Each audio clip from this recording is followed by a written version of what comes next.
नमस्कार दोस्तों। मोदी जी ने जब से इस देश में काले धन के खिलाफ सर्जिकल स्ट्राइक छेड़ी है, उसी दिन से कम 10वां 11वां दिन है दोस्तों। पूरे देश में एक अराजकता का एक अजीब माहौल फैला हुआ है। कुछ असामाजिक तत्व इसे अराजकता घोषित करना चाहते हैं।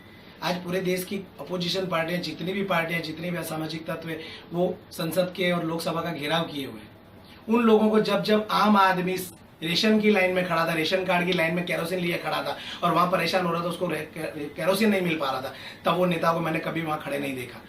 जब कोई भी सरकारी काम का तंत्र का कुछ गलत दुरुपयोग किया गया, म्युनिसिपल ऑफिसों में या किसी भी सरकारी तंत्र में इंसान लाइनों में भीड़ में खड़ा था, उस समय एक भी नेता वहां नहीं पहुंचा, इतिहास गवाह है। लेकिन आज जब देश भलाई के लिए, जब लोग अपने विकास के लिए बैंकों में लाइन में खड़े हैं, तब लोगों को दिखाई दे रहा है। दोस्तों, मुझे समझ में नहीं आता। कल ही मैंने टीएमसी के नेता को कहते सुना कि हम 7 करोड़ की जनता का रिप्रेजेंट कर रहे हैं, तो इसलिए हमें कहने का हक है, हम विरोध कर सकते हैं। तो दोस्तों, मैं उन नेताओं का आह्वान करता हूं कि जो बीजेपी के साथ भी हैं। आज बीजेपी के पूरे हिंदुस्तान में 370 एमपी हैं, 1100 के तकरीबन पूरे हिंदुस्तान में एमएलए है और लगभग 15,000 के आसपास पूरे देश की अलग अलग कॉरपोरेशनों में कॉरपोरेटर्स हैं। कम से कम 20-25 हजार के आसपास सरपंच होंगे। तो दोस्तों, ये आंकड़ा कम से कम 25-30 हजार का होता है। तो मैं उन 25-30 हजार हमारे जनता के प्रतिनिधियों से ये आह्वान करना चाहता हूं कि आप भी क्यों नहीं इस मुंह में जुड़ते हैं। मोदी जी ने भी कल स्टेटमेंट दिया कि सभी पार्टी के नेता, सभी लोगों आपस में पूरी देश की जनता को इस काले धन के खिलाफ जो बुराई है, इस काले धन देश को जो बर्बाद कर रहा है, उसके बारे में समझाइए। तो दोस्तों, बुराई इसीलिए जीत जाती है कि बुराई ज्यादा नहीं है दोस्तों, बुराई 3% ही है। लेकिन अगर जब तक सच्चाई चुप रहे तो बुराई हमेशा जीत जाती है। ये आम आदमी जब तक चुप रहेगा तब तक इसको जीता नहीं जा सकता। दोस्तों, ये 3% लोग वहां जब चिल्ला रहे हैं पूरे देश में, कल मोदी जी ने पब्लिक ओपिनियन पोल भी लिया, 90% लोग उनके फेवर में, 98% लोग उनके फेवर में, 95% लोग उनके फेवर में। दोस्तों, सिर्फ 3% और 5% देश हार जाएगा? देश हार सकता है दोस्तों, क्योंकि आपको मैं बता दूं कि आम आदमी चाहे 95% फेवर में हो, चाहे 98% फेवर में हो, लेकिन अगर चुप रहेगा तब तो उसकी ताकत नाइने नहीं रखती दोस्तों। 3% लोग सक्रिय हो जाते हैं और वो हम पे विजय हो जाते हैं। इसलिए दोस्तों, हमने कहानी सुनी थी बचपन में, शेर आया शेर आया शेर आया।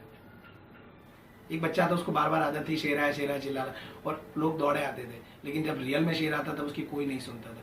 कुछ ऐसा ही मुझे माहौल लग रहा है दोस्तों। हमारे देश में पिछले 65 सालों में हमें कभी आशा ही नहीं थी कि हमारे हित में या पब्लिक के या आम आदमी के फायदे के लिए कोई कानून बना सकता है, या हमारे आम आदमी के फायदे के लिए कोई आदमी कदम उठा सकता है। दोस्तों, इसीलिए पहली बार जब मोदी जी ने ये कदम उठाया और लोग कुछ आम आदमियों के बीच में भी ये बातें उठने लगी, सोचने लगे ये क्या हो रहा है, ये ऐसी अफरा तफरी कैसे हो सकती है। दोस्तों, ये सच बात है, लेकिन ये हुआ है।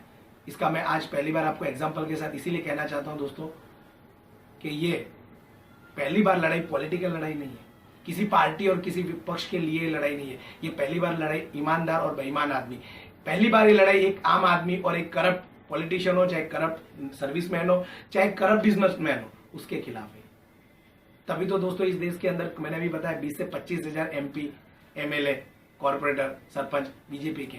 लेकिन सामने अपोजिशन में जो आवाज उठाने वाले, रिप्रेजेंट करने वाले 200 नेता के सामने 200 आवाजें मैंने नहीं देखी जो पॉजिटिव में बोल सके।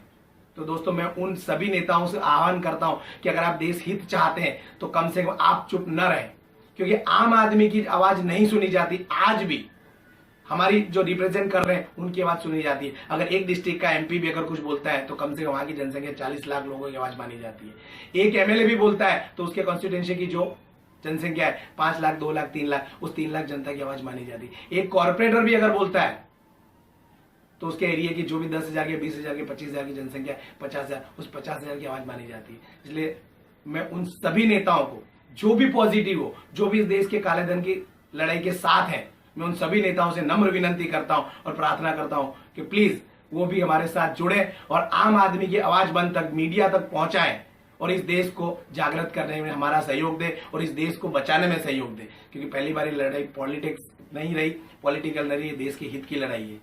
धन्यवाद दोस्तों।